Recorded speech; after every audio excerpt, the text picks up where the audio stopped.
Fire service কর্মী সোহানুর জামান নয়নের আজ অকাল মৃত্যুর পর বাংলাদেশ ফায়ার সার্ভিস পরিবার, দেশের জনগণ এবং সংশ্লিষ্ট কর্তৃপক্ষের গভীর শোকের মধ্যে নিমজ্জিত। আজ ২৬ ডিসেম্বর দুপুর ২টা ২০ ফায়ার সার্ভিস অধিদপ্তরে ফায়ার ফাইটার সোহানুর জামান নয়নের জানাজা অনুষ্ঠিত হয়। সেখানে উপস্থিত ছিলেন দেশের স্বরাষ্ট্র উপদেষ্টা লেফটেন্যান্ট কর্নেল অবসরপ্রাপ্ত জাহাঙ্গীর আলম চৌধুরী।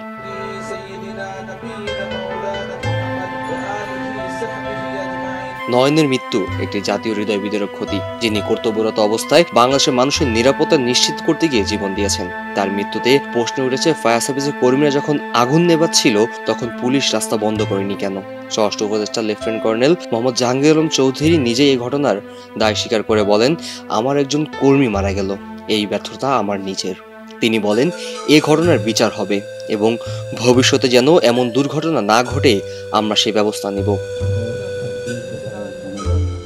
গত ২৫ ডিসেম্বর রাতে ঢাকা সচিবালয়ে অগ্নি দুর্ঘটনার সময় ট্রাকের ধাক্কায় গুরুতর আহত হন সোহানুর জামান নয়ন। চিকিৎসকরা চিকিৎসার জন্য ঢাকা মেডিকেল কলেজ হাসপাতালে নেওয়া হলে তিনি মৃত বলে ঘোষণা করেন কর্তব্যরত চিকিৎসকরা। তার মৃত্যুর খবর শোনার পর ফায়ার সার্ভিসের সহকর্মী, ঊর্ধ্বতন কর্মকর্তা এবং দেশের জনগণ শোকাহত হয়ে পড়েন। ফায়ার সার্ভিস সদর দপ্তর জানাজা অনুষ্ঠিত হয়, যেখানে সোহানুর জামানের নয়নের মরদেহ দেশের পতাকায় মোড়ানো ছিল।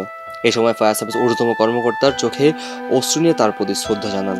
তার চাচাতো ভাই মোহাম্মদ রকিবুল ইসলাম বলেন, আমার ভাই এভাবে চলে গেল, আর কখনো ফিরে আসবে না। যদি পুলিশ রাস্তা বন্ধ করত তাহলে হয়তো তাকে এভাবে মরতে হতো না।